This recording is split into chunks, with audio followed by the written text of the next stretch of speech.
Very, very special guest of the day is somebody that I like to call a very special friend. She's amazing. She is an actor. She is a producer. She is a veteran, and she is about to be the next woman that everybody is pining over in Hollywood. Believe me when I say it. Ladies and gentlemen, allow me to welcome SKYE P. Marshall. Make noise, ladies and gentlemen.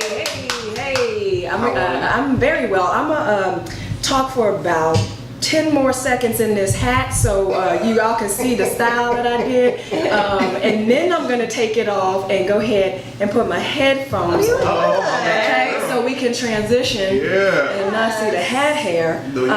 Thank you for that. I appreciate you recording me with the hat on first. I want to acknowledge you there, but thank you so much for having me. This is an amazing experience. I wanted to add on, I want to contribute from what you shared around your relationship. I apologize for what you experienced. Oh, yeah. Well, here's the thing, before you say it, let me tell you something. That's going to be edited out. So just in case you're about to say something specific, that part of the show did not happen. Okay, all right, as you were then. Cool. Ladies and gentlemen, the thing that I am most excited about is our question of the day, and I would love to hear from you guys. The question is, what is the most horrible thing that's happened to you in a relationship, and what is the most horrible thing you've done in a relationship? The most horrible thing that a man has done to me in a relationship is had a baby in the relationship, but not in my actual fetus, if that makes sense. So that was hard. That was heartbreaking. Yeah. You know, to find out. Did you stay with him? You know what? I did not stay with him. It took about a few months for me to process that information, because this was somebody that I thought was the love of my life. And then suddenly, you know, this happened during a break. Now, the break was very short, but it was very hard for me to process it. So I was in shock for a little bit, which leads me to the worst thing I've ever done in a relationship. What was it? So during the time and space of me processing this information, I decided to go into his phone. Okay. That was a big no-no for me in relationships. Do not enter a man's cell phone. Don't do it. You're not gonna find anything that you want. No, exactly. Never. So I did. I took his phone. I went into the bathroom. To my surprise, we had the same password. Oh wow! What are the odds? What are the odds? So of course I convinced myself that I was anointed in this experience by God. The universe has been showing me 1111s. So I'm supposed to discover what's in this phone. No longer do I feel guilty. So I get in it. I'm just searching, scrolling, and I just find information and photos that just added insult to injury. So I got up. He was asleep. This was like 4 in the morning. I got up. I set his phone down, and I was slowly making my way to putting my stuff in my luggage. My goal was to get to the fucking airport and leave this man's life forever. Okay. But I don't want him to take me to the airport. And at this time, there was no Uber, there was none of this. And we were in the suburbs, so you're not flagging a cab, right? So I'm creeping and I'm walking very slowly. His best friend is also staying for temporarily, so I'm trying not to wake this clown up. He has, my boyfriend at the time has 2 sets of keys. I grab one, and as I open the door, my dumb ass dropped the keys, woke up the best friend. Where are you going?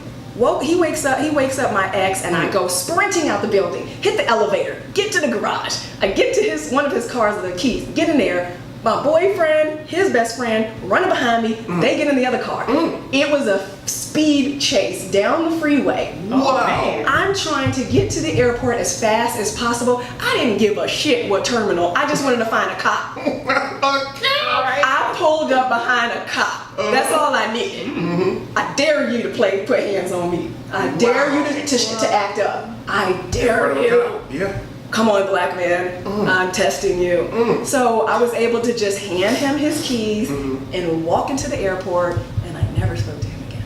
Well, okay, story. That's a wonderful story. That was an action movie. Yes. That lifetime all day. Yeah, we gotta write that down. Isn't that like the good opening of a movie? And then it's like 5 years before this moment. Yeah. Oh, touche. You better do something, Scott. Wow. You better do something with it.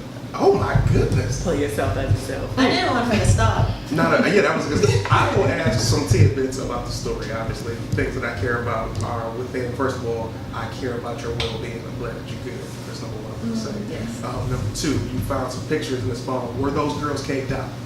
Oh my God, they were beautiful. But you know what? When I say by beautiful, I mean their vaginas were beautiful. Oh, okay. Because their face weren't in the pictures. It was just them sending him vagina photos, ass clapping. And I thank these women because these women expose the men that I'm with. Yeah. I'm never like, who's this bitch? Call her. Like, you know, I'm like, thank you for your support. Yeah. Here's the thing. I'm not really a big fan of vagina pictures. Never really been my thing. I'm a good fan of the cake shots, the breast shots, and whatever videos. I'm not a fan of dick pictures either. It's veiny, and it always like makes me hungry for some reason. I'm not like in that way, but I'm just kind of like, why do I all of a sudden have an appetite? That's very interesting. And then I eat more. So I don't like to participate with dick photos. I just like to look at the dick. It's never good for guys to send unsolicited pictures from what I understand. Oh, no. However, let me tell you ladies the thought process behind a man sending a picture. Here it comes. He's like, all right, man, we ain't got nothing in common. She ain't texting me back fast enough.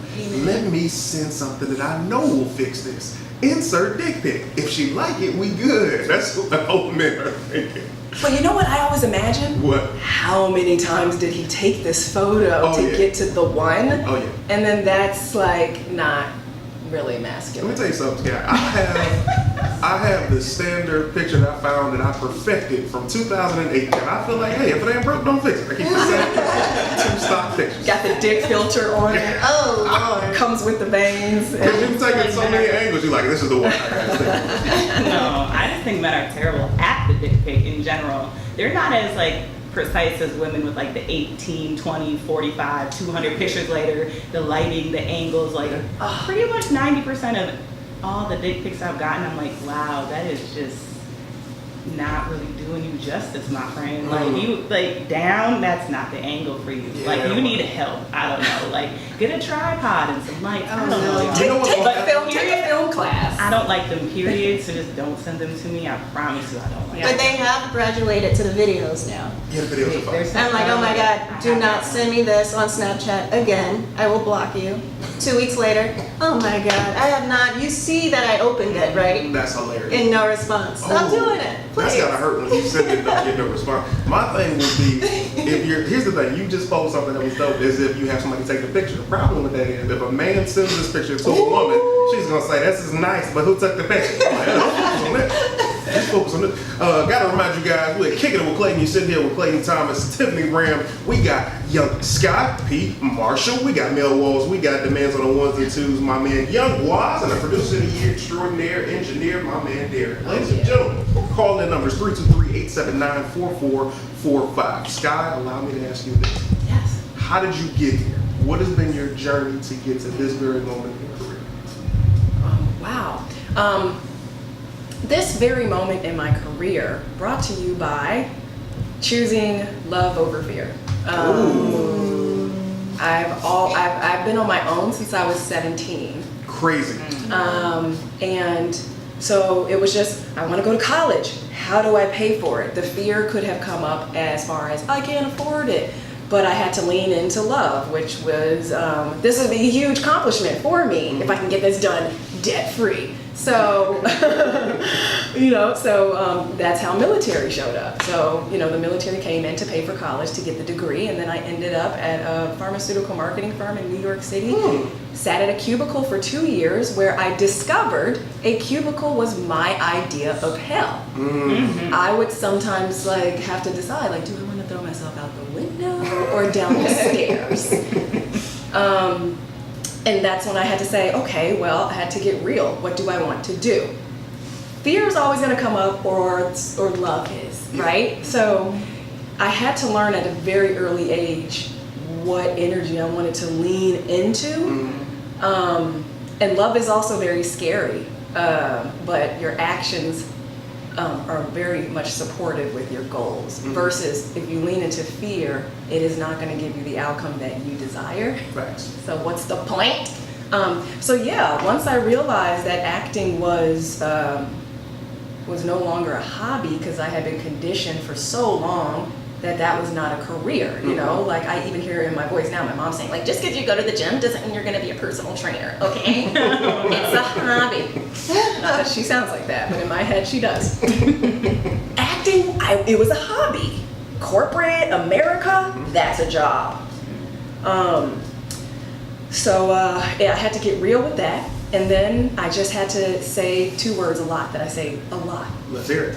Fuck it. Hey. Fuck it. Fuck it. Fuck it. Like, I have to say this so much to myself.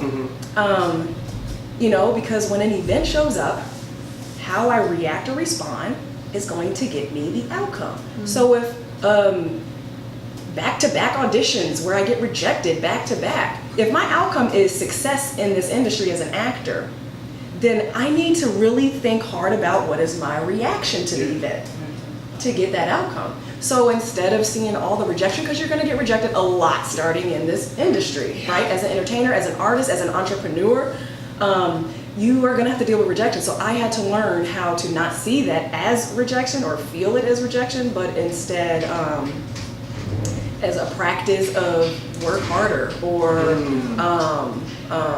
on to the next. I would say that a lot. So I just had to come up with a lot of mantras to keep me in the game. And I never quit. And relationships are extremely important. I maintain my relationships very well, and not from an opportunistic way. Like, it has to come from a genuine space. And then from that, everything just has aligned. But till today, I still am challenged. I still say fuck it, but I would not do anything else in the world. And I'm so glad I got away from that cubicle. And that didn't happen until I was almost 28.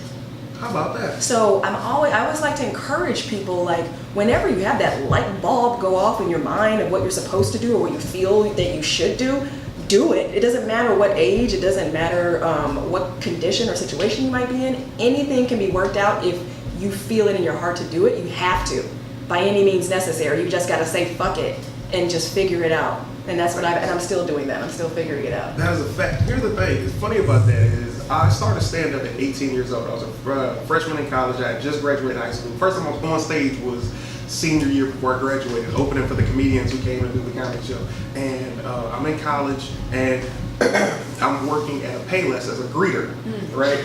To this day, I've never met a Payless greeter, so the fact that this woman hired me was just her being kind. And I was selling tickets to the comedy show, and she was like, how much you make doing this a day? I'm like, well, I'll probably make maybe like 100, you know, on a good day. And she's like, oh, okay, well, how about you work here, and I pay you $10 an hour? And I was like, oh, yeah, that's cool. What do I gotta do, right? I don't know why I sound so illiterate. I know. No, that's exactly how you That's how it sounds. Yeah. So I'm like, what do I have to do? And she's like, well, just stand at the door, and every woman that comes in, like you out here flirting with these women about these tickets, flirt with them to come in and buy some shoes and say, hey, welcome to Payless. And I was like, all right. And I'm like, hey, welcome to Payless. And she's like, you have a nice smile. I feel comfortable with you. I'm like, all right, what's up with that $10 an hour though? So I'm doing comedy, and then I'm like, yo, I gotta get out of here because I hated that job maybe a weekend because I'm like, this isn't what I'm supposed to be doing. I'm supposed to be on stages. And one day, I'm like, hey, I got a show. Can I get the weekend off? And she was like, oh, no, I can't do it. I'm like, well, I guess I gotta quit. Didn't have no other backup plan. I was like, because college, I had dropped out already because I was doing comedy.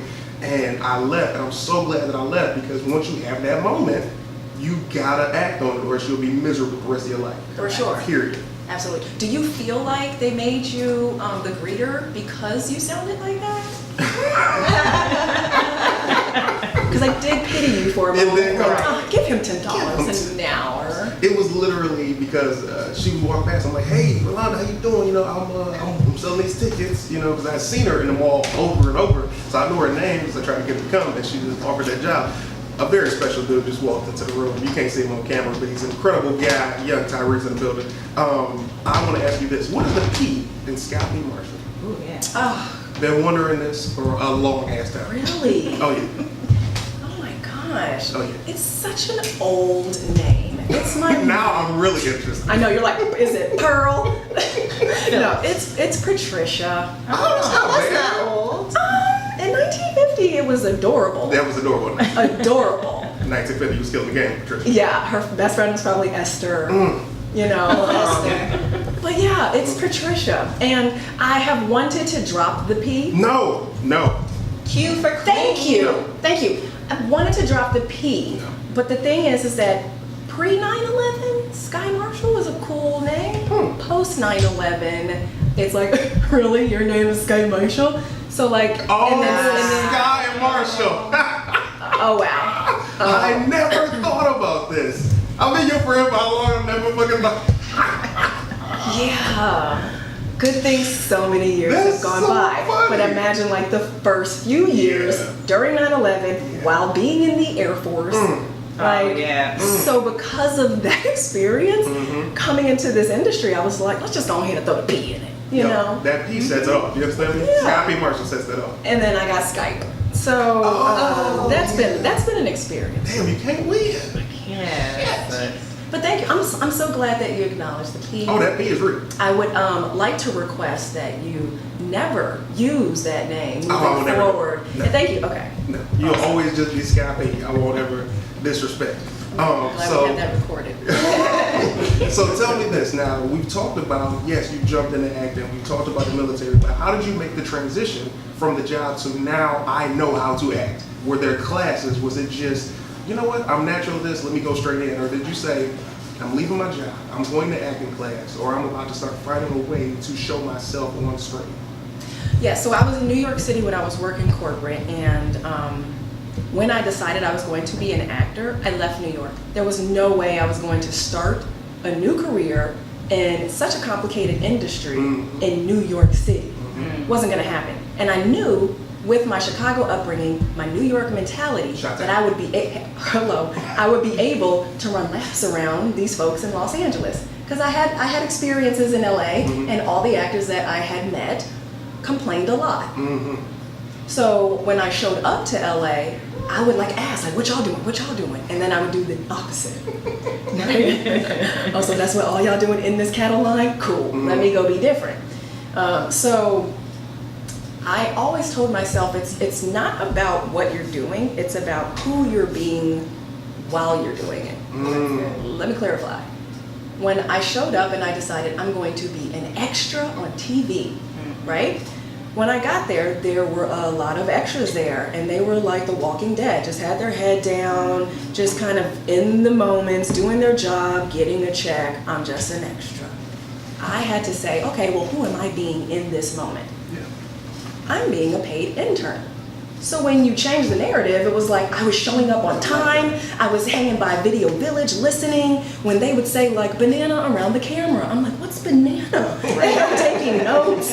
I was engaged, I was remembering everybody's first and last name. I showed up with the mentality of a paid intern, because these people are doing what I want to do. Do you know what I mean? So that's how I had to shift, is doing all the things that build the foundation of an actor, but believing that I'm something different than what everyone else is thinking. Believing that I am a star.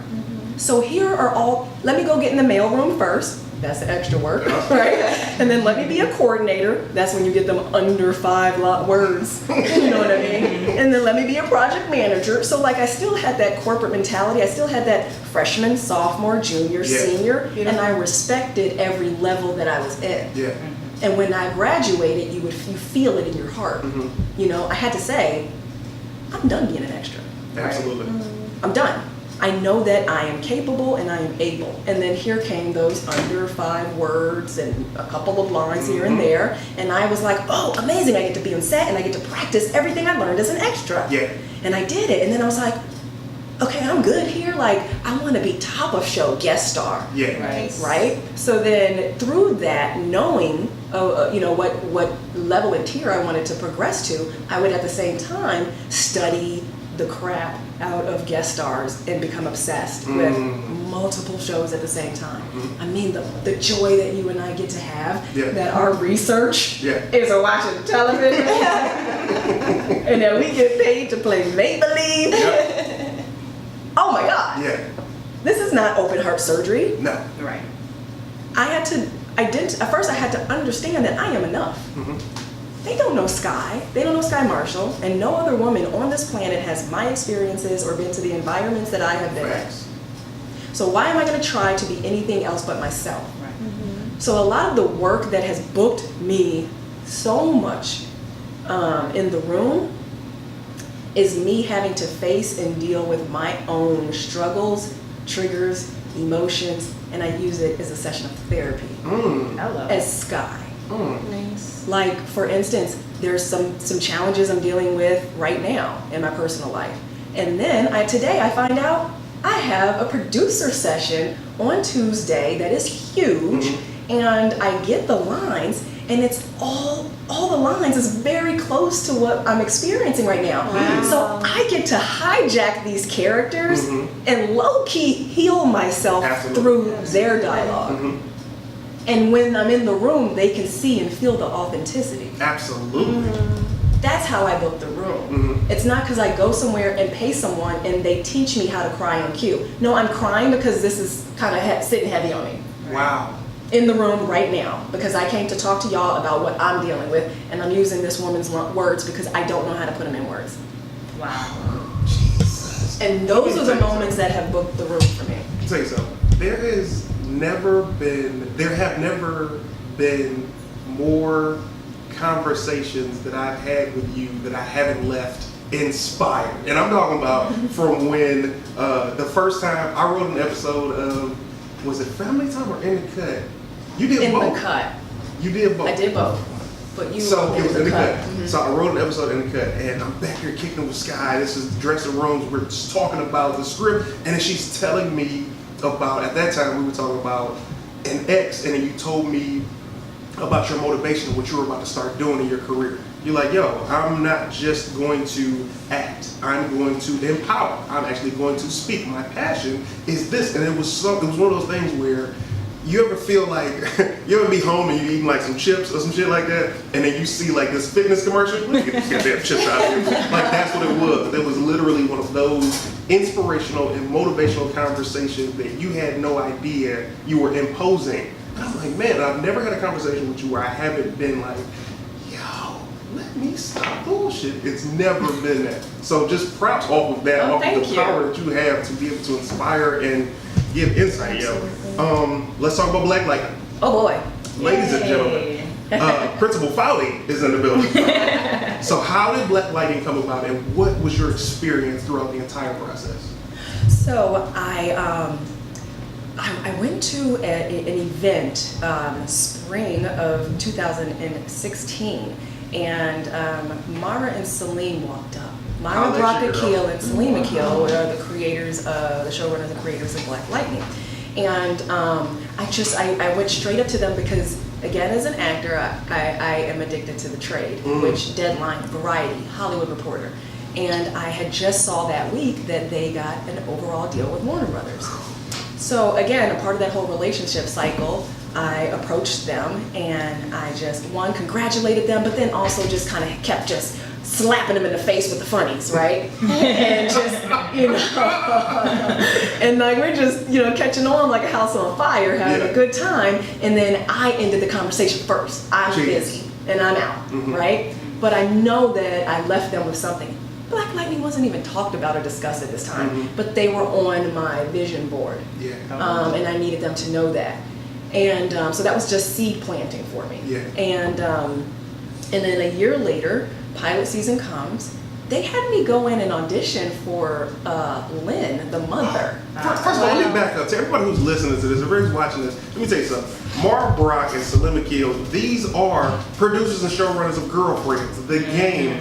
Mara got her start on the Jamie Foxx show as a writer. She's went exactly like you. She's been the assistant. She's been the extra. She's been the writer's assistant, then staff writer, producer, showrunner. They have a history in this business. So to be able to be in this business for well over 20 years successfully is already impactful. Then you move to Warner Brothers and CW to where they created the voice of the black side of comics, which is Black Lightning, which so many people had no idea of until the comic was released via television. And this is a part of you now. You're a part of this lineage. You're a part of this incredible empire. Continue. Yes. Thank you for the commercial break. So yeah, I went and auditioned. Mara had me come into ABC and test for the role of Lynn, the mother in the show. Now, the lovely, gorgeous, and talented actress Nafisa Williams, who plays Thunder, is one of my very dear friends. So I was like, I can't play her mama. We around the same age. Yeah. So I was already going in there defeated mentally. Yeah. But I was also like, but I need the studio to see me on tape play this other woman. Because I saw Fowdy in the script. And I was like, I need them to see me play her. So I kind of played Lynn like I would play Fowdy. Because there was no way I was going to be able to play Nafisa's mother. Yeah, unless you got pregnant in high school. Yeah, and Lord knows Principal Jefferson wouldn't have it.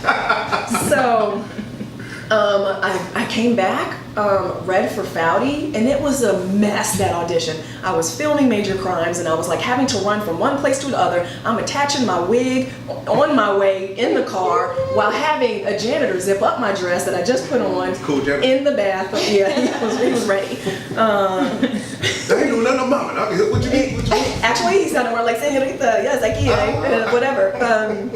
And I went into the room, and Vicki Thomas, the casting director. Now Vicki Thomas is a beast. Like, this is the woman who Quentin Tarantino hires.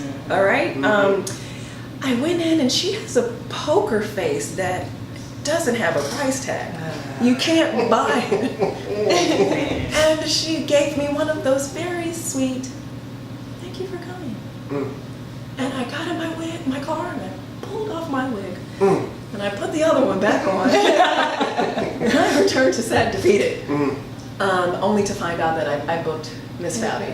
Nice. Good for you. And and Vicki ended up telling me, we just had to put you on tape, but they already showed you. How about that? Nice. So it was already mine before I made it complicated that day. How about that? Here's the thing. Y'all don't know the relation that I have to comic books and sci-fi in general.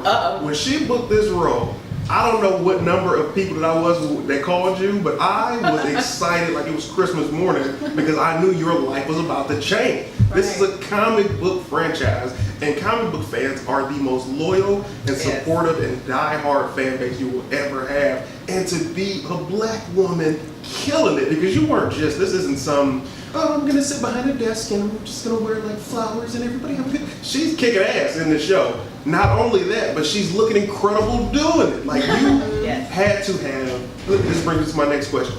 The fans, outside of just Black Lighting, but throughout all of your work, you've met some crazy people. Absolutely. What have been some of your craziest fan moments? So, before acting, I did a lot of modeling. And I received in the mail, while living in New York, I received a save the date for my wedding with this man in prison. Wow. Yes. Save the date? I saved the date. And it was a long handwritten letter about our relationship, the love that he has for me, how proud he is of me. Wow. Very psychotic, but outside of the words that he wrote and the whole save the date bit, how in the fuck did you have my address? Right. That's the question. Yeah. So I took it to my work, and we just combed the internet trying to find how did he possibly find my home address. Yeah. I couldn't find anything. Yeah. I couldn't find anything. So I just told the police about it. But it came from prison. It was a prison letter, and he had this fantasy and this idea, and he was getting out in 6 months. So I was like, when is my lease up? Can I break my lease? Or I don't know, get a roommate who has a license to carry. Wow. That's in the requirements as a roommate. Did he ever send any other letters? No, he didn't. Wow. But it actually was, he was getting out in 6 months, and I was literally moving out in 4 months. That's dope. So who knows? I could have dodged a bullet there. Wow. Yeah. So that's like pre-acting. Post-acting, I have the coolest, nicest supporters. I think the only thing that was a bit crazy is when I went to Comic-Con, and that was really awesome. And they invited only me. Ooh.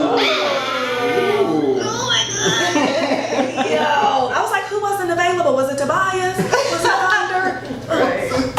Because I could dress up like Thunder if they needed me to. Like, I was being all modest. But I was like, I felt like, what's her name? Like, they like me. They really like me. But yeah, there was this one guy who was just, he couldn't separate Skye Marshall from Kara Fowdy. And like, as he was talking to me, he was just like, I'm just trying to understand, Principal Jefferson, like, he really cared about you. And for you to do that, and then I was like, well, the way that they wrote Miss Fowdy, like, I'm trying to break away, and then people are like, excuse me, sir. He's like, just, okay, 1 minute. It's just, like in episode 7. Oh, yeah. Like, so that part, and I'm trying to be nice, like, okay, thank you, sir. Thank you for supporting. They Thank go you. episode 7, you'll ask. And he waited to the side until the line would slow down, and he would come back with more questions. And that was sweet and kind. I knew that there was, something challenging with him, so I just had fun with him and was like, I felt bad as Miss Fowdy. Like, I just had to eventually be present. Yeah. Now, let's take this to my next point now. As an actress, what is actress like now? What is life like now, post Me Too movement? Have things changed for you? Have things stayed the same? Yeah, so season 1 of Black Lightning, like, one thing I can say is the crew is like a family. Like, everybody just loves up on each other and supports each other. We're very playful, we crack jokes and pranks, and it's just such a great environment. And then we wrapped in February of 2018, and then Me Too hit hard. And Time's Up hit hella hard. And then I went back for season 2 in July. I'm talking about, like, literally men were doing like the plank challenge in pursuit of hugging me. Like, they were almost in a straight line as far as possible to hug me, but far out, arms straight ahead. And it was just like, I'm like, dude, what are you doing? Stop being ridiculous. Like, that's or this funny bit that I've heard, like, they have a disclaimer, like, you look fucking great in that dress. I mean, no Me Too or anything like this. Like, they have this like small print, like, and I'm just like, got it, homie. Like, I am not, as sensitive, but thank you for taking the time to acknowledge that. Every time I'm on set, every time I'm in a meeting somewhere, there's a very complimentary for women. Love being around women. My thing is always, hey, are you comfortable with me giving you a compliment? And 9 times out of 10, every woman is like, yeah, that's fine. But I hate that. I don't like that. Hey, I don't like that. You don't like what people I mean? giving the disclaimer? I don't like this PG everything. Hey. You know what I mean? It's just, and just as far as me saying, like, being on set pre and post, again, it was respectful. I know how to take a compliment and not like keep receipts. You know what I mean? Like, I know how to take a genuine hug from somebody and know that it's coming from a place of love and acknowledgement. Like, I know how to, to express boundaries. There's just certain things that, I feel bad for the good guys that are just, they really just want to be nice and either like create a more deeper conversation or relationship or friendship, but they're just so cautious and sometimes over aware. I think it's sure, do it, whatever makes you feel great. But it's like, like, if you see me randomly or on set, you come up and grab me and hug me and we squeeze each other and hold each other tight for like 4 minutes and someone is recording it. Their perspective versus our experience. But that's the thing, for me, I try to, like, with my friends, like, I have probably, if I think of 100% of my friends, 70% of them are women. So it's like, if I'm having all of my women friends around, I'm like, hey girl, you killing that dress. Look at you, caked up and caked out. Like, that's my friend. But I'm not doing that to a stranger. Like, if I'm just meeting a girl, I'm like, hey, I'd like to tell you your shoes, you're doing your thing, if that's cool with you, because you never know. Now, does that feel authentic to It feels so unknown. So that's what I mean. Like, I would rather somebody show up authentically, and then I'll let you know. if something is not comfortable, vice versa. But there's also a thin line. If somebody does legit do something inappropriate or say something inappropriate, I'm keeping receipts. Got it. Because the days of, hey, you want this role in this movie? All you gotta do is like that shit. I'm glad that that shit is up. Because how dare you use your power to make this young lady be in a circumstance to where she can't feed her family or she can't advance in her career without you being on some creepy shit. We're gonna take a quick break on the note. Ladies and gentlemen, we'll be right back with Kicking It with Clayton. We're right back with Kicking It with Clayton. You're Kicking It with Clayton. We got Tiffany in the building. We got Young Wise. We got my man Darren on the ones and twos. We got Tyree sitting in. And we got the special guest of the day, my girl, SKYE P. Marshall. How are you? I'm doing amazing. Now let me ask you, you are engaged to be married. Congratulations. Thank you. He is a wonderful man. Allow me to ask, when did you know he was the one? When I found him on Amazon Prime. And I realized I can get next day shipping. And I was like, he's the one. I love it. It was interesting, actually.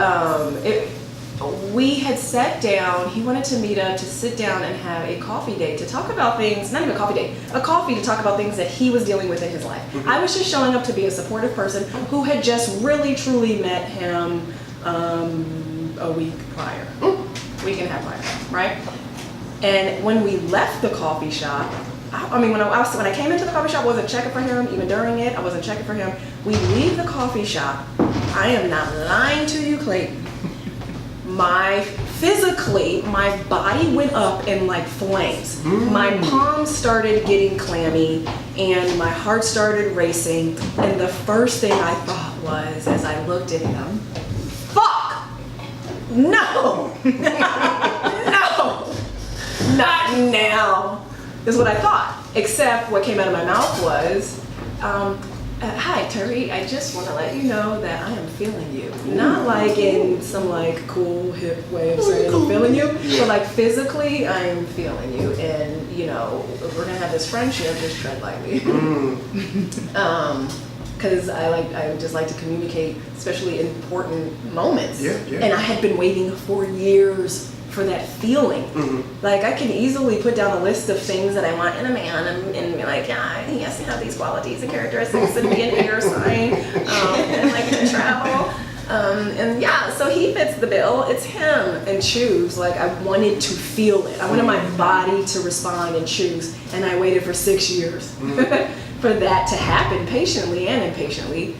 So when it happened with Tyree and I didn't know much about this man, I was frightened to death at first to go on that journey. But did I? And I went all in. And we've been all in ever since. And we dated for 3 weeks before he asked me to be his girlfriend. And then we were in a relationship for 8 months. And he proposed and asked me to be his wife. Well, you know. Let me tell you something. Let me tell you why I like this guy. And I'm not saying this shit because these are actually questions that I had, by the way. This whole smoke with the edge and shit.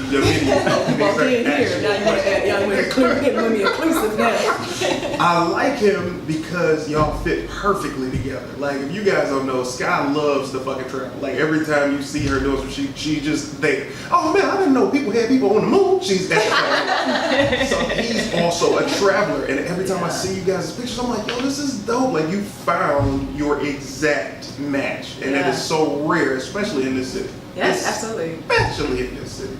So let me ask you this.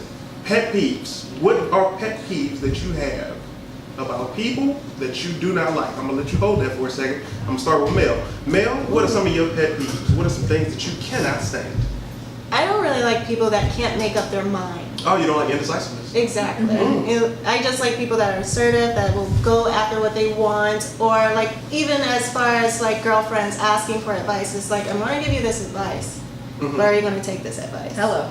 You know, seriously. So that's my biggest thing as far as anything, because I feel like that's very important. Because if you don't have that in your life already, you're going to be like wandering everywhere without a sense of direction. Facts. So true. I like that. Give it to me. What are some of your pet peeves? I was like, man, do I even have them? No. I hate passive aggressiveness. Like so much. But also, especially in regards to people I don't like, my pet peeves is why are you also low-key my best fan? Within the day of social media, like, you hate me, but you're the first one to look at everything on my Instagram story and like all my pictures. Like, I can see you looking. So that's my secondary pet peeve. Like, why are you also low-key my biggest fan? Okay, give it to me, Scott. What are the pet peeves? Snoring. Really? No. Okay, let me go deep. It was very surface level. You're welcome. I can do that too. Yeah, no, I would definitely say like silent treatments, like abandoning opportunities to have a difficult conversation. Okay. Now, there are times where silent treatment is necessary, you know, but silence is just, it doesn't work well for me. Okay. As we sit in silence. Right. So I'm going to give you surface pet peeve, and then I'm going to give you real pet peeve. My surface level pet peeve is I cannot stand when I see women wearing sneakers with no socks. Like, that shit is fucking gross to me, bro. That shit is disgusting. Because I follow so many people on the gram, and you see these workout videos of everybody, and you'll see a girl doing squats, and I'll be like, she ain't got no socks on. And I'm just like, whoa. Like, that's number one. Deeper level of pet peeve, I don't enjoy, because this is, let me tell you what I relate it to. If I text you, I should not have to hit you with the question marks afterwards or, hey, what's up, to respond to my text. Because let me tell you how it goes further. So what happens is you send the question marks, whatever.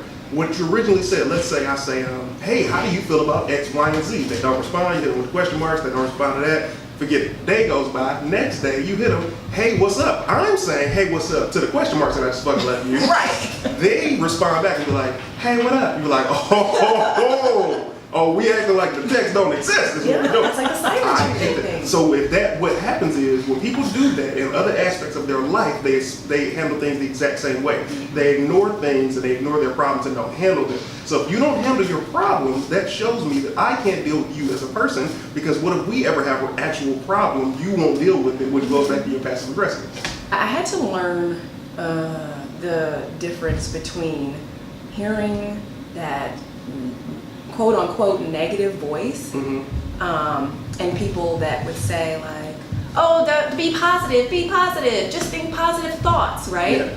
I had to learn that like that voice is not going anywhere. That voice is a part of me. So I have to, believe that this voice is speaking to me, not to be mean and hurtful, but out of a place of concern and support. I just had to change the narrative because it wasn't going anywhere, right? Yeah. So for instance, when I first started out in this industry and I built my vision board and I put all these people up on it and the TV series and the ABC, NBC, Showtime, Fox, Netflix, all these logos everywhere, and I was just like, oh my God, this is amazing, and I'm so excited. And then I would lay down and put my head on my pillow and this little voice would be like, you ain't even SAG. You don't even have a manager or an agent. Right? Bitch, where's your demo? Like, what are you talking about, right?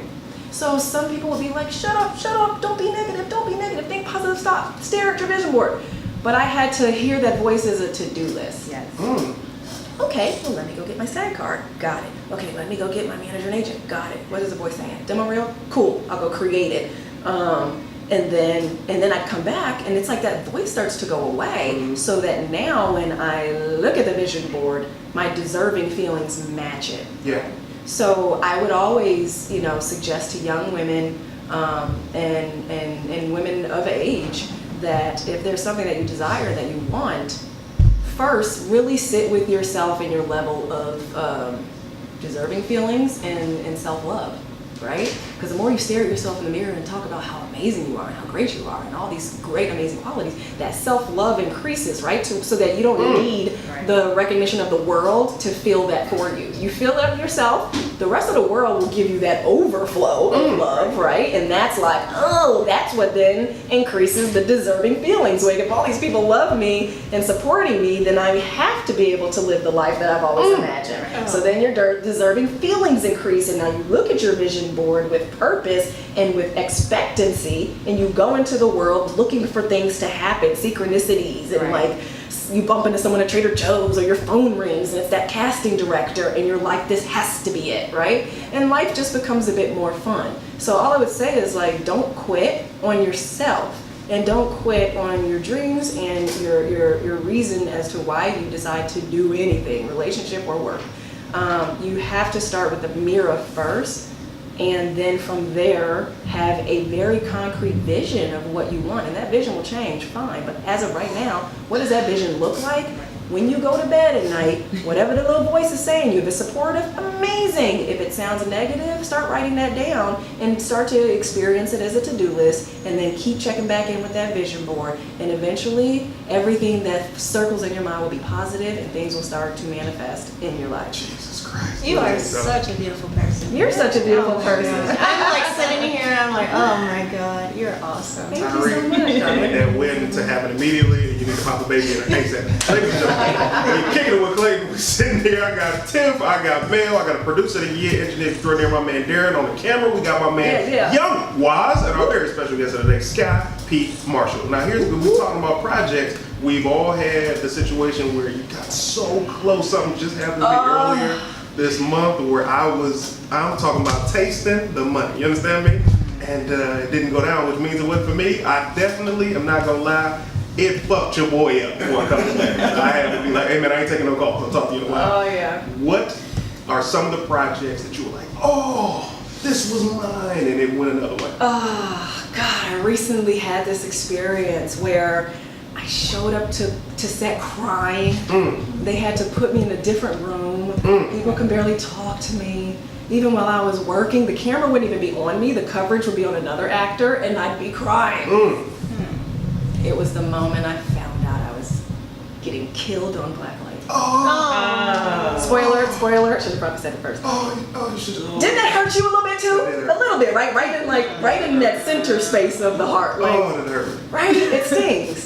So imagine me hearing it, right? Coming from Comic-Con in the summer, like having this great experience, and like, you know, everyone that has binged season 1 is just like in awe of us as a team. Yeah. And you know, show up for season 2, pumped, ready, skinny, skin is clear. And they're like, yes, so we're gonna kill you with a harpoon first and let it bleed out. So that was torture, because I did see in that moment, I had a vision of like where Miss Foudy was going. Yeah. And at the beginning of season 2, they've been teasing me with some ideas of like, we're thinking about cutting half of your hair off. And I'm like, yes! Does this mean more episodes? Like, you know. And then, you know, only to find out that the fate of Foudy ended in episode, what was it, 4 or 5 of season 2. So, again, you know what? I had to do what? I had to take my eye over to that vision board. Yeah. And if what I've been praying and asking for is to be a series regular lead on a TV series, I can't keep playing around on a recurring role on a show where I have no consistency, and I don't know, you know, what next episode I might be on, and you know, and the up and down journey that requires as a recurring actor. So I'm like, God needs me to be out of Atlanta, back in LA, so I can secure the bag. Because you're ready for it. It's time for me to graduate. Yes. From recurring actor to series regular. Let me tell you something. You can't see yourself. Everybody, we all go through whatever form of occupation you have in your life. You can't see yourself. I remember years ago, I was talking to Mike Epps, right? This, I'm not a name dropper. This is a point to this story. For sure. So I'm talking to Mike Epps. To Obama. I was talking to Mike Epps, and one of his comedy specials had just come out, right? And he's like, yeah, you know what they saying. And I was like, man, you're fucking hilarious. This is what Never Faded, Underrated. And this is my favorite Mike Epps special. And I'm like, what are you talking about? I'm like, dude, this is hilarious. This is one of the best specials I've ever seen. It's hilarious. Like, I'm literally laughing from my gut. And he's like, oh yeah, that's good. And then it hit me at that moment. You don't know how you're seen because you're living it. For sure. You're just like, oh man, I hope they like it. And we're like, this is a classic from you, bro. And I say that to say this. You are a star. Like, you have no idea what is about to happen for you. I promise you, you are going to be elite. Like, you're going to be up there on some Angela Bassett, Halle Berry atmosphere with your career. I promise you that. Because it's what we see. It's just like, you might not see it because you're in it. You're like, man, what's up with what's the, okay, cool, I'm doing the rookie right now, doing the fix, okay, I'm doing all these gigs, and you don't see, but we're looking at it like, yo, you're doing it, and you're doing that, and you're doing that. Like, that's how it goes. You're going to be massive. Trust me. I don't know why I just said that to you right now, because I'm just trying to tell you. I will receive that. Thank you. Yeah. It's nice to hear it. You know, we walk around being modest, but it's very nice when like you hear from someone who has seen the journey and you've seen my journey. Like, you've known me since I was an extra. So for you to also be a fan of the series that I'm on right now, it's just like, I can look at you in the eye and be like, yo, you remember the 400 square foot studio apartment. You remember when my bedroom was in my living room and my living room was in my bedroom. And my living room was in my bedroom and the bathroom was in the kitchen and the kitchen was in the bathroom. The kitchen was in the bathroom. And I was cooking on the easy bake oven. You feel me? Here's why talent always wins. Cream of the crop will always go to the top, because I remember when you came in in the cut, you were too good. You ever see an actor that you'd be like, oh this motherfucker is really good, and it was like you had blown everybody away and it was natural. You weren't trying to be this good, and here's a lot of people don't realize when you watch television, you watch movies, you'll see somebody who's funny or attractive. You rarely see both. And she was both effortlessly. And we were like, give her the role because she's going to look around and not be able to do this shit. And you have that. So tell me this, when it comes to this business, who are some men and women who've inspired you? Oh, gosh. First, definitely Regina King. Wow. Regina King has longevity. Absolutely. Regina King has consistency. Yep. And Regina King knows how to transition into that next chapter of her life, i.e. directing. Yes. And I'm just now starting this year as a director as well. So I've always had my eye on Regina King. And one time, just recently, I saw her at a gifting suite for the Emmys, and I just followed her. You just followed. She turned around and looked at me, and I looked at her. And she turned back around, and I continued to follow. Where were you going to follow her to? Life, you know? Right? I just wanted to be on a piece of her journey. And in that moment, the journey was the gifting suite at the Emmys. And I was like, I am walking through a gifting suite of the Emmys alongside Regina King. And I just had to be in that moment. I didn't need to break it to be like, oh my God, I'm such a huge fan. Can you sign this for me? Like, I just really wanted to just really be present that I am at a gifting suite with Regina King. Right. You forget that sometimes you are closer than you think. Facts. And that these people are humans. And I really just admire her, and I admire how she shows up. She's always very true to who she is. She's never tried to be anything but Regina King. A woman who shows up for work, takes care of her family, and continues to live her life without ageism, racism, or any other things, being caught up with plastic surgery. Oh, I'm so glad she wearing a little outfit here or there. And like, she's just Regina King. And I really like that. And I support her entire journey. I'll hit you with this that you didn't even realize. She turned around and she looked at you and she turned back around and kept going. That meant that you belonged. You ever been around somebody and you see somebody and you be like, hey, what you doing here, fam? And they be like, oh, I was just so let me see your ticket. Oh, I ain't got it on me right now. So you belong. If you wouldn't belong, she would have stopped and said something to someone, and you would have either been, well, I'm on the show, that's why I'm here. It had to be that. Right. You belonged, you felt proper company, and that's why. Yeah, she smiled at me, and I smiled, and that was enough for me. Yeah. Great point. I love longevity. You look at Samuel Jackson, you look at Viola Davis. So many. That's usually my number one. I'm obsessed with Viola. Same. Obsessed. I want to see you on How to Get Away with Murder. I think you would kill. Please don't tease me right now. Like, my panties literally just got wet. Oh, don't say Annalise cheating. Kill. Oh my God. Don't say Annalise. So now I want to get to one of my favorite segments of the day, which is worst date ever. This is where you tell me about the worst date that you've ever had. Tiff, I'm gonna come back to you. You going second. Sky, you going last. Mel, give it to me. Worst date ever. Okay, this is when I first tried out Tinder. Okay. Oh. Way back in the day. But anyway, so 40 years ago. So I went on a date with this guy, and obviously I'm tall. I'm 5'9", flat, with heels. I'm about 6'1". The guy, he's like, I'm 6'7", or I'm sorry, I'm 5'7". But I don't discriminate. I don't care. That's nice of you. I don't. Love is love. I get to the date. He's not 5'7". He's 5'4". Oh, wow. 5'4". He lied to be 5'7". If you're gonna lie, you might. I mean, you might exactly. And so still, I'm like, okay, it's fine, whatever. I'm such a sweetheart. And then next thing you know, he's like, well, let's forget this dinner. You just want to come back to my house and we hook up? Okay. That took a turn. I'm like, how? Oh! How is that even possible?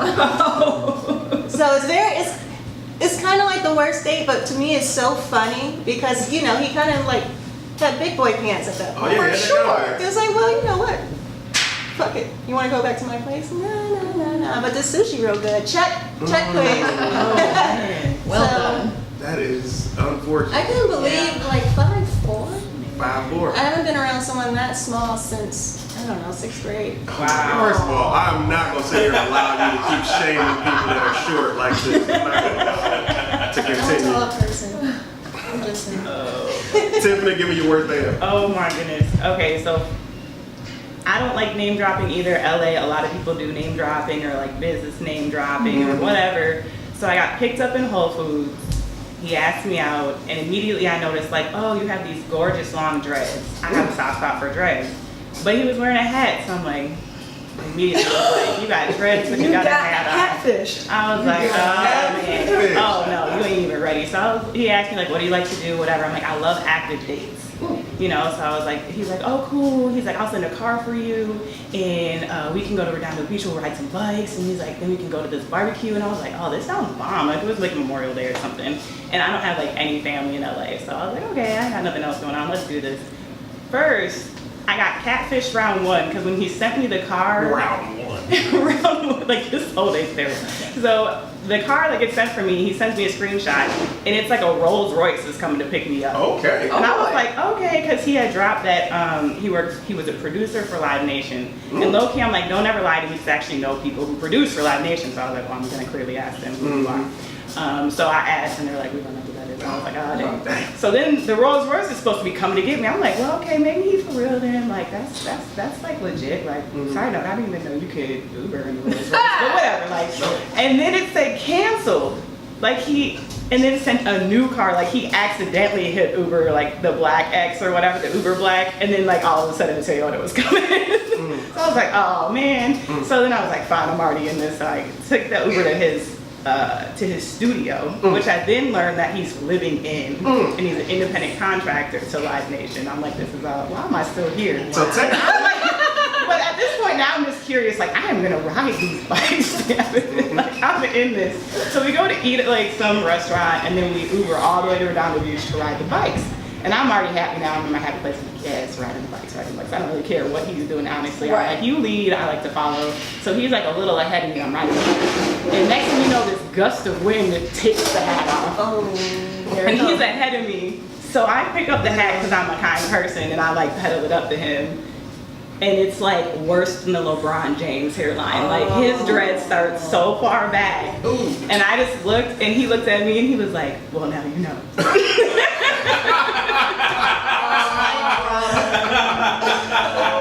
Now you know. what is that? Okay. I guess I do. So we just keep riding the bikes, and at this point I'm like, do I finish this? I already know in my head, I'm like, it's done here. But I was like, well, what about this barbecue though? I'm in it still, I'm staying. And I'm like, I'm here, I'm present still, whatever, okay. Well, the barbecue I didn't realize was at his family's house.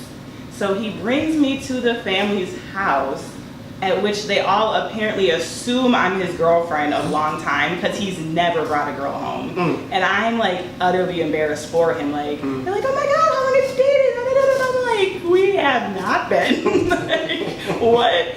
And the worst part is that I went home that night, I left, I'm like, I'm never talking to you again or whatever, but my leg itched.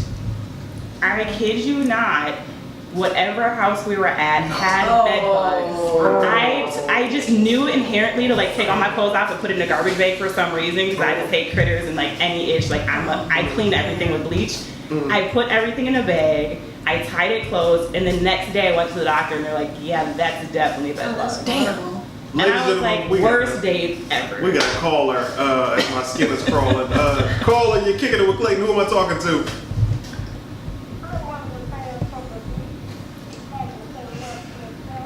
Hey, Bo. Thanks so much for calling. Have a good day, Bo. Thank you very much. She sounds like she can cook. Let me tell you something. Bo Thompson is the #1 fan of the show, and Bo Thompson gives a call every chance that she gets, and we appreciate so sweet. and love you, Bo. Hey, Thank Bo. you so much. So that is definitely a horrible date. Wow. So after the bed bug, did he get to smash, or was it? You Is that an STD? Oh my God, I don't know. Bed bugs? That's All I not. know is he did hit me like 3 days later, and he was like, "Where you been at?" I was like, "The doctor." I'm Like, the same. no. I'm the same. You need ointment. You do need ointment. Nah. He's like, bugs. "What you mean? I had some too." What? He wasn't gonna text me and be like, "Oh, my bad." Nah, you and your family are dirty. I have nothing to do with you. For sure. Sky, give me your worst date ever. I have two that I'm just so. Let's hear it. Oh really? We Okay, got great. time. So I'll give you. So yeah, I was in Chicago. Shut down. And that always like makes me scream laughing. So yeah, I'm in Chicago, and this time of my life, I was obsessed with ninja bikes. That was my jam. There were 3 places in Chicago, big up Chicago, that you would go to as a girl who had little shorts on, was a bit ratty, to get on the back of a bike. A bit That was Rock and Roll McDonald's downtown, Okay. All right. 79th and Stony Island on the south side, and then Madison and Pulaski on the west side. And because I lived on the north side, you would go to the Rock and Roll McDonald's and just get on the bike, and then they'll take you somewhere and drop you off, and you just kind of ping pong around. Anyway, I meet this guy. He's lovely. We talk on the phone, so much in common. And I'm like, oh my God, this is my first date with somebody that has a ninja bike. Success. I don't have to hop off, right? Like I get to stay on. So he comes and fetches me from my mother's apartment on the north side of Chicago. I am looking so hot, so fly. Hair down my back, freshly pressed. Makeup was on point because there is no helmet law, so a bitch was looking adorable. But adorable is the key. I'm not gonna get on my helmet. Anyway, so I'm stunning. And he picks me up and we are flying down the freeway from the north side to the south side. The wind is blowing, it's summertime, it's amazing. I am in heaven. I'm gripping around his waist, he feels it. Like, so all of a sudden, like we're like in touch with each other, and then my wig flies off. And I'm still holding on, and I'm trying to decide, what am I gonna tell him when he turns around and I look like a cancer patient? God damn! I didn't see that. That caught me off guard. Keep going. Good sound effect though. Other people see me and he doesn't. They're concerned. So he finally, like after a very gentle tap on the shoulder from me, he turns around, slides the glass up because he had on a helmet, and he looks at me, and then he turns back around, puts the kickstand down. Like this, we need to have a conversation, right? So then he was like, what happened to your hair? And then I was like, It's on 23rd and State Street. If we can go back and please get it, my mama just bought me that wig. Please, I swear to God, I got hair. And I pulled off the wig cap and I had hair, but it was like more like a chia pack. And he was like, I'm going to go back and get your wig for you. Oh my God. Please believe that. So we went back, got the wig. But it was never the same because it wasn't lined up properly. So I felt like the rest of the day he just kept staring at my wig and it just didn't work out. So that was on my part. That was my end. I didn't pin it down. That was very negligent from on my side. We know this is women. I should have pinned it down. That was a rookie really move. didn't pin it down? I did. It was a rookie move. It was a rookie move. I learned from that. Yeah. That's why I wear hats with wigs, hat on hat on hat. Right? So Wait, first of all, give me a second to let that one sit down for a minute. That was, first of all, I want to give you a round of applause, ladies and gentlemen. That is very rare. On this show, you got, unbeknownst to you guys, this is a completely different cast here today. Darren knows, Wise knows. Every time I ask that question, people always give what the other person did. We have one. We've had one. So Who was she's number it? two. She's number two. Yeah. I think it was it wasn't Christian. I think it might have been Kale. It was Kale. Yeah, it was It was Kale, and you are now the second. So that's now we got a good running average of people who are telling people that they've done something wrong, even though that was a freak accident. It was a rookie move, but it was a freak accident. Yeah. Give me number two. So yeah, number two was quick. So I went out. A guy wanted to take me out to dinner, so we go to dinner, and we're sitting down across the table from each other, and the waitress comes and is like, "Can I get you something to drink?" And he was like, "Yeah, just 2 waters, no ice." And then I was like, "Oh yeah." So I'm just like, I'm staying present in the conversation. So I'm like, "Yes, I'm from Chicago. I went to Northeastern University, and I love the color blue." And then the woman comes back with the waters, and I was like, "Thank you." And then he was like, "Can I also have some lemons, like the whole lemons?" And then I'm like, yeah, so, and my mother, she's from Chicago, and I have 6 sisters and brothers. I'm the second youngest. And as I'm like just pitching myself, he proceeds to make lemonade at the table. Wow. Like, and I'm watching this happen as he's squeezing full lemons into the water. Wow. And then he grabs the packs of sugar, and then he's stirring. And I'm still like, and my bachelor's degree is in communication, minor in theater. I'm not a fan of dog hair. What the fuck are you doing? Right? And there was a full glass of lemon. He slides it across the table like you're welcome. Okay. Kind of gesture. 2 cups of lemonade. You know? So I just had to, I was like, this dude definitely had a lemonade stand growing up, right? And this probably brought him love and support, and that's what he wants right now. But yeah, I just had to say to him, like, we can go on a date within the budget. You don't bring me here and then not allow me to order a drink that I could pay for myself. Right. Or we can just go to like a lemonade stand. Or just go for a walk or go for a hike. You know what I mean? Like, and I feel like guys just need to be more creative and think outside the bubble when it comes to dating women. Don't take anybody outside of your range. You can be amazing, you can be awesome, and she could fall in love with you doing the simple pleasures of life, like hanging out in the park or... I would have loved for him, this is where I thought the story was going.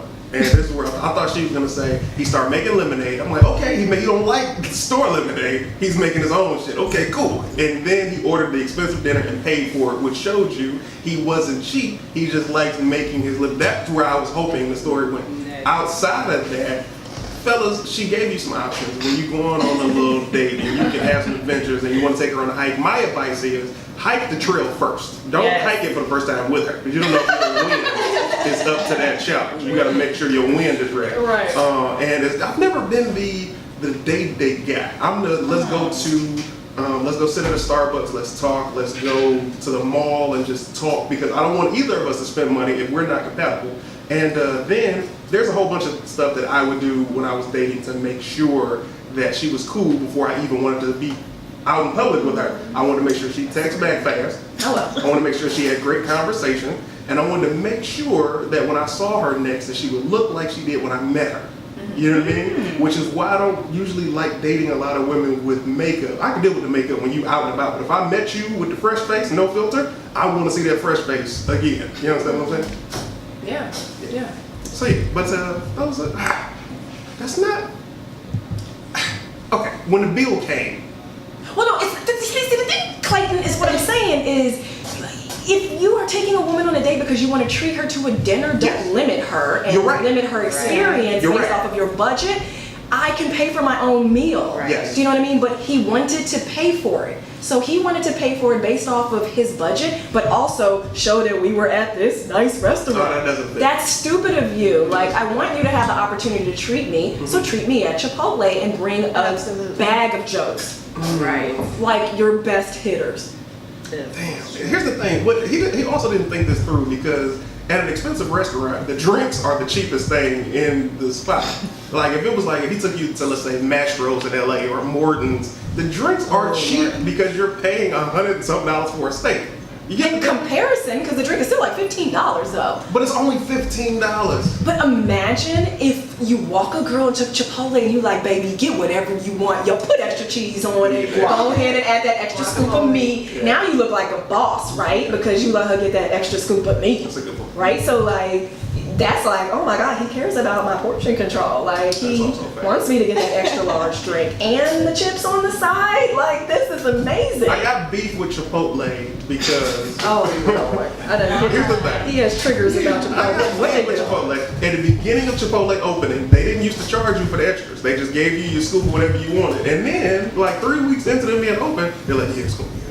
Well, that's no, it's not their fault. It is your fault because Me? your negotiation skills around the extra Oh, portion of really? meat have failed because you got entitled. I did get a type. There's a difference. That's a fact. There's a certain kind of body language. You got to lean into the glass a bit, right? And then you got to act like this your first time at Chipotle. Like, can I sample the steak first? I'm sorry, I don't mean to hold up the line, but if I could try, and then when you try it, be like, oh my God, this is so good. Actually, less rice, more meat.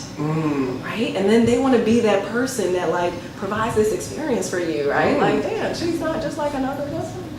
She is schooling everybody. That only That's why we works. get that extra meat. That only But I works was for saying being a women. woman, yeah. Just be a girl, Yeah. and it will just all be better for you. You on once got the free side extra of meat though. things. You once got the extra I did. meat and you forgot. I See, that's did. the problem with relationships today. Okay? Y'all get the extra meat and then you forgot how you got the extra meat. We're going to take a quick break. We'll be right now. Sky, give me this. What are 3 things that you would change in your career if you could go back? Wow. Whoa. 3 things that I would change. I wasted a lot of money on headshots. So, that is our business card as an actor. So I had to learn that, thank God we're transitioning into paperless, right? Like Yes. you go to auditions now and they have it electronic, it's there, it's, they can share it with whomever they need to. But back then that was our business card, and I got kind of caught up in going to actor headshot photographers versus someone in New York said to me, you should look into shooting with somebody who is experienced with models, with glam, because you're not a character actor, you're a leading lady. Yeah. With a leading lady headshot, the hair has to be pulled back, the makeup has to be limited, spaghetti straps. Don't give them anything. Don't look like the mom. Don't look like the school teacher. Don't look like the military type. Don't cross your arms because you want to come off as procedural. You know what I mean? Stay away from any characters. Go to somebody who specializes in shooting models. They're going to light you differently. They're going to create this experience around how you pose and how you look into the camera based off of like your intensity. And it's not a smile, and it's not anger, it's not comedy, it's not drama. Right. It's just you in the rawest form, but gorgeous. That photo, my gosh, the rooms that I've gotten into, and not just gotten into the room, but they've said, this is an incredible headshot. And I'm like, to the point where I'm like, I expect it now. Thank you, thank you, so that is something like I wish, like one of those I wish I would have known then. Were they more expensive than your regular headshots? Those going to the glam person? No, the glam one actually ended up being cheaper than all those other ones. And got you way more. It got me way more. Keep going. Way more. The other one would definitely be kind of like I said earlier as an actor, that the I am enough. When you really believe that, then before if a role would call on me to really let my hood flag fly, or the Chicago side, or not, you know, Viola Davis as Annalise Keaton, you gonna see the sauce. Yes. You know what I mean? Even though she's a lawyer, you see the sauce. See it. I would show up in an audition, be a lawyer, and be as mainstream as possible, and take away the sauce. So I had to like really learn that like who I am and my essence and my sauce and my Chicago-ness can live and breathe, whether I'm a doctor, whether I'm a hippie, or whether I am someone from the hood. It doesn't have to only show up when, you know, you're angry or whatever. So I was judging a lot of the parts of me that most people love the most. Yeah, it's funny Because of what these white casting directors are going to be able to connect to. Yes. Because they are quick to calling you a bit sassy. You know, Lord forbid they will not say the word. No. The G word. So yeah, I felt like I was catering more to what they think the character is supposed to be versus who I believe the character is through me and my own experiences. I feel like with auditions, we fall into that trap. Instead of saying, I'm going to give them who I think this person is, Right. we're like, oh no, they want it like this, and then I should say it because I speak like this, but I'm going to go in and I'm going to say the lines like that, even though I look like this and my hair is like this, I'm going to say the lines like it's not believable, but we get into the circumstance of, man, this would be great if I book this, I can use this bread, or this will raise my cue to this point, instead of just saying, yo, this is how I would say the shit, so I'm going in there doing the shit. Like for my next round of headshots, I'm not wearing the hoodie. I'm like, they ain't gonna goddamn try to prisoner me to death or fucking. But some, you know what? I can only say I've only went out for a prisoner once, and he wasn't in prison. He had just got out. I'm like, I'll do that, but I ain't doing the going into shit. But also, just of how it's a comfort thing. You have to show them the comfort. Give me the third. Yeah, the third is, again, I mean, when I say headshot, that is your business card to get into the room. And when I say into the room, meaning audition, that's the only way you're going to score the job. As you know, Clayton, once you book the job, it's easy.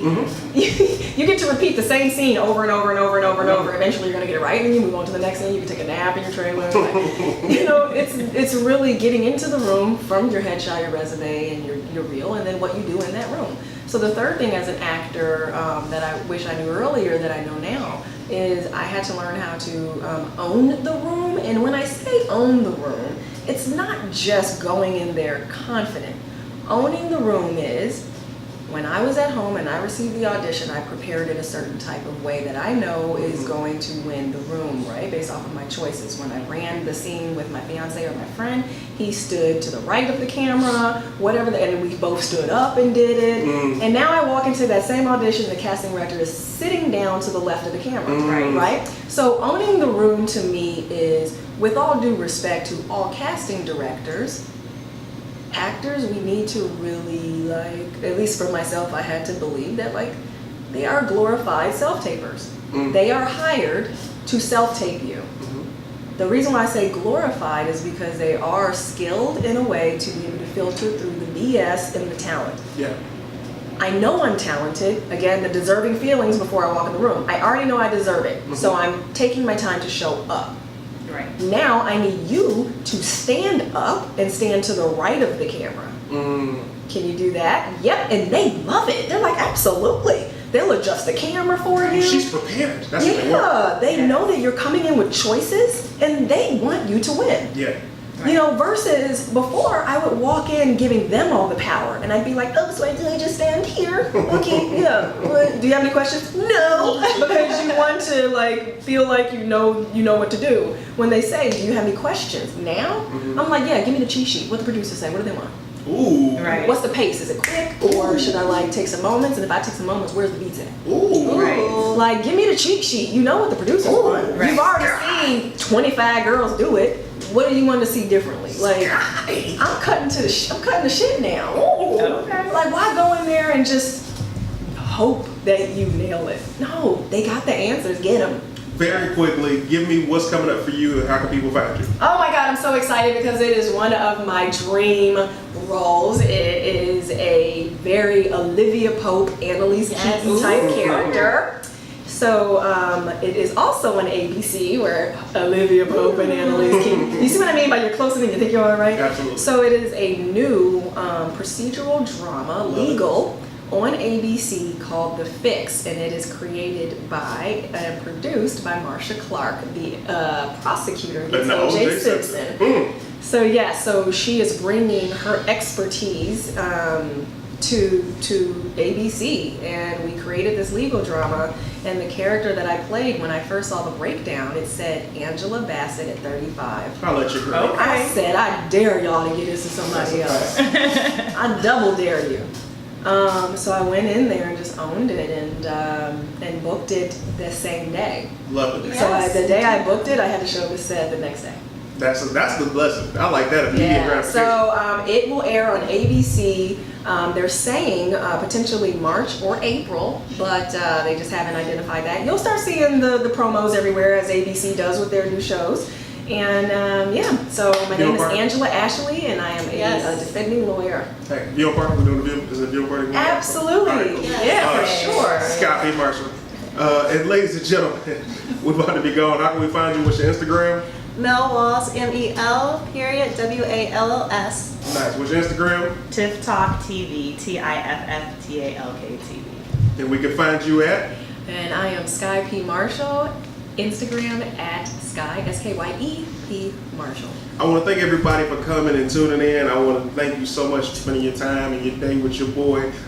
Very special shout out to Ricky Smiley, man. Everything that you're going through, brother. I want to say prayers to your family. I want to say thank you for everything that you've done for me when we were on tour. This brother's a consummate professional, one of the funniest men I've ever seen in my life. Ladies and gentlemen, when I look to the left side of the room, I see nothing but talented and beautiful creative people. When I look to the right, I see nothing but green, which means we growing. You're kicking it with Clayton. We go.